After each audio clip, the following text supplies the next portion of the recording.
All right, great news for men over 50. I now have a prostate formula. But let me educate you about the prostate first, because if you don't stop doing what's causing the problem, it's not going to do you any good. It's so funny. You see all these men walking around like this. They're all like, when you see them, they're like walking all stiff and wobbly. They're walking like they have a golf ball stuffed up their butt. Well, that's kind of what they do have. See, the prostate is wrapped around the urethra. That's the tube that comes out of your bladder where the urine comes out of. And the prostate's right below that, and it's wrapped around it like this. And it starts getting bigger and bigger and bigger and ballooning out, it's like to the size of a softball. And for some men, I guess it becomes the size of a tennis ball. The bigger it is, the harder it is. And it's just like this horrible, uncomfortable thing. And it stops the flow of urine. So let's say this is the tube. This is my demonstration here. Let's say this is the tube, the urethra, where the urine comes out of. And this is the prostate. It wraps around it, completely wraps around it.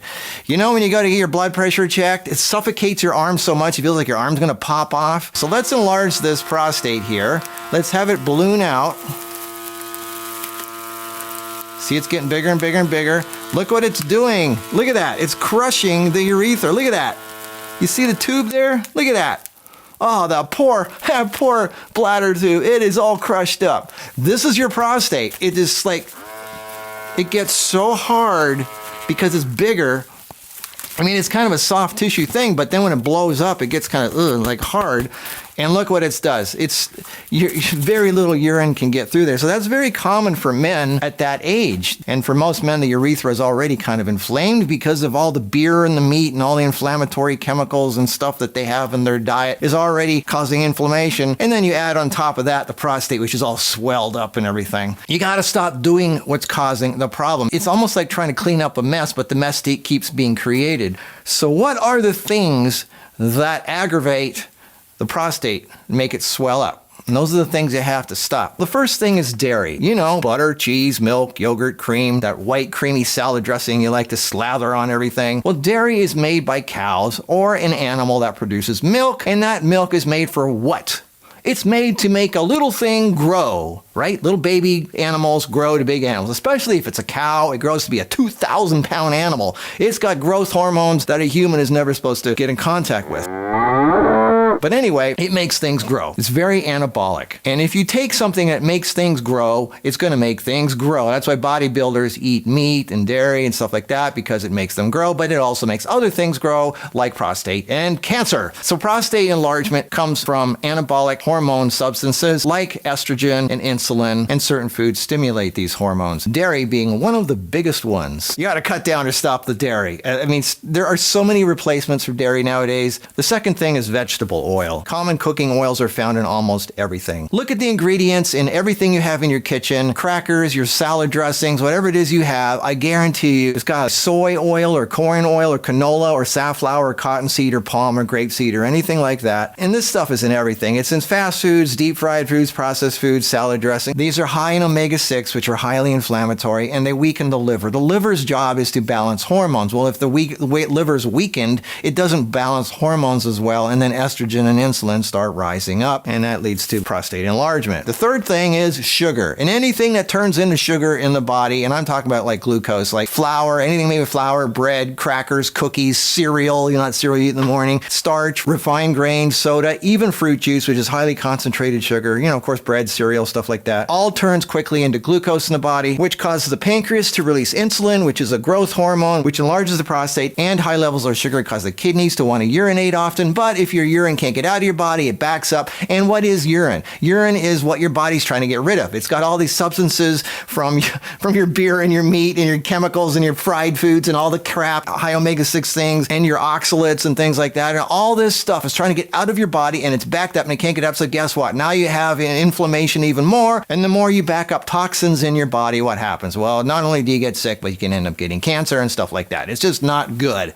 And the next thing is pretty obvious, alcohol, but I'm sorry, American men, especially beer. Why? Because beer is very estrogenic, which again makes things grow. And as I'm sure you know by now, alcohol creates a fatty liver, which is not only an unhealthy liver, but it also results in more fat in your body. And the more fat you have, the higher the levels of estrogen and insulin in your body, which are growth hormones, which make your prostate grow even more. And then there's processed meats, full of preservatives, nitrates, vegetable oils, sugar. You cannot find find this in nature. This is very inflammatory and it accelerates cancer. And your adrenal glands also create estrogen, and that means stress is a big factor also that helps accelerate and inflame your prostate. And not only your diet, but also your lifestyle. What do most people do nowadays? All day long, they sit. They sit on their butt all day long. And that's exactly where your prostate is located. It's pretty much where your butt is. Now think about it. Your upper body, from your hip to your head, is about at least 100 pounds, 100 to 150 pounds. Now you men who are all into numbers and gym and weightlifting, I'm sure you know what a 100 or 150 pound dumbbell weighs. Now imagine that 150 pound dumbbell bearing down on your prostate all day long, squishing it. Now I know some of you are truck drivers and things like that, but you got to stand up, you got to walk, you got to move your body, because if you don't, you are going to squish the life out of yourself and die. Exercise is so important. You need to get out there and exercise. At least walk 20 minutes, 2 or 3 times a day. Even better, run, because HIIT, high intensity interval training, is one of the best things you can do for not only helping your hormones, but getting everything rattled up and moving. You got to move, you got to exercise. And I'm not just talking about weightlifting, I'm talking about moving your legs, standing up, walking, running. So obviously stop the inflammatory foods, which is what most people are eating. No, so what can you eat? Well, most of you have been following me, you should know by now. Eat more fiber. Fiber is necessary to clean out your colon and to get things moving, getting rid of toxic heavy metals in your body, balancing your hormones. Fiber helps with that. You need more fiber.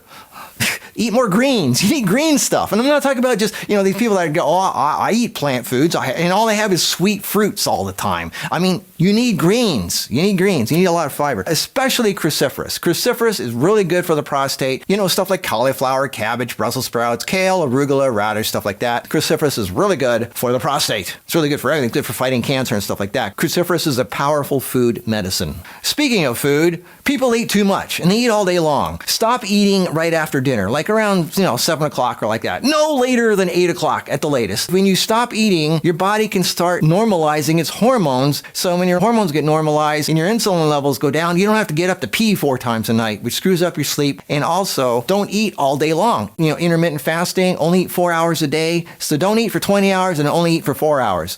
Pick your time of day. It doesn't matter if it's morning or night, whatever it is, but only eat for 4 hours. You can have like 2 meals within that time. And then if you eat, good, nutritious food, you shouldn't be hungry the rest of the time. And of course, stop smoking, because smoking weakens blood vessels. Sunlight actually helps the prostate. Go out there and hike in nature. Stop coffee and alcohol and drink green tea at least instead of coffee. Stuff like that. All right, so let's say you're doing your best now to help stop the things that are making things worse for your prostate, and you want to clean up the mess. That's where the prostate formula comes in. I've got powder or capsules. It took me a year and a half to put this together, not just because of the supply chain issues, because of the pandemic, but because I wanted the best ingredients possible. There was one ingredient, it was down to one last ingredient that I was so picky about. I mean, you can get ingredients anywhere, but I wanted to make sure it didn't just have the most efficacy, but also that it tasted good. And I went through 6 different brands, and I just had to get, and the one that was the best, that was the most powerful and tasted the best, this company was slowed down because of the pandemic, everything, because they handpick everything, they dry it a special way to make sure that the ingredients are still potent and don't get ruined with high heat and all that stuff. Anyway, so it took me a while for them to get production back up, and they finally got it going. They just make it in limited amounts, and I finally got that last ingredient, and that took me 6 months to get, so I finally have the ingredient, the formula here. Here it is. Wow. And here's the ingredients, and here's what they do for you. The first ingredient is nettle root. Nettle root is one of my favorite powerful healing ingredients. Stinging nettle root is a natural plant-based steroidal anti-inflammatory used to reduce prostate inflammation and swelling, and it's a great source of minerals needed by the prostate. It helps treat bleeding, and it's good for blood sugar. And then, of course, there's the all-famous saw palmetto, which helps shrink swollen prostate, it lowers PSA, controls DHT, improves urine flow, increases libido, so it's a prime prostate healing herb. And then I have maca, a cruciferous root vegetable from the Andes that helps promote weight loss. It contains beneficial bioactive compounds, including macamides, macaridine, alkaloids, and glucosinolates. Studies suggest that maca may help reduce inflammatory proteins and inhibit BPH or enlargement of the prostate. It's also used to increase fertility and libido. I'm sure you know about that. Anyway, and then there's juniper berry, which is great for prostate inflammation. Juniper berry assists in urine flow and helps clean the kidneys, the bladder, and the prostate of toxic waste. And then there's rosemary, an all-natural substance that helps circulation. Many prostate issues start from lack of blood flow and circulation. Remember, sit less, walk more. And studies also showed that rosemary reduced the proliferation of prostate cancer cells.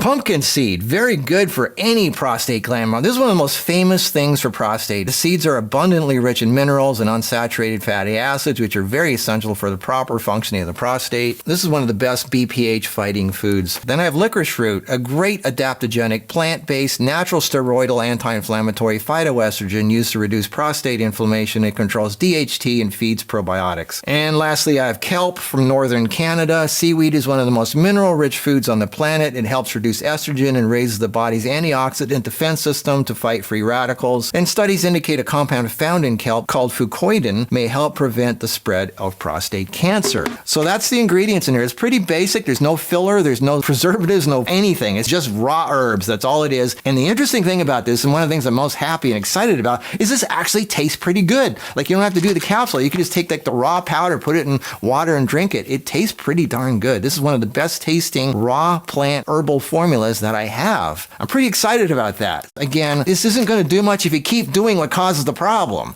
But if you are serious about making yourself better and you're putting a concerted effort into stopping the things that are inflaming your prostate, then this will definitely help. It'll help clean up the mess and help get things going. So it's available right now. And it's at marcusproducts.com. And I'm very excited about this. I also have a prostate ebook at marcusebooks.com that gets into it even more, so you can download that. Any man in the modern world over the age of 50 has got probably prostate issues. It's just the way it is. You're eating modern food. It's got refined oils in it, and you're eating sugar, and you probably got alcohol. You're not moving. You're sitting all day. All the things that people do in the modern world is just asking for prostate issues. So that's what I'm here. I'm here to help you guys, give you what you need. There you go. All right. I'll see you in the next video.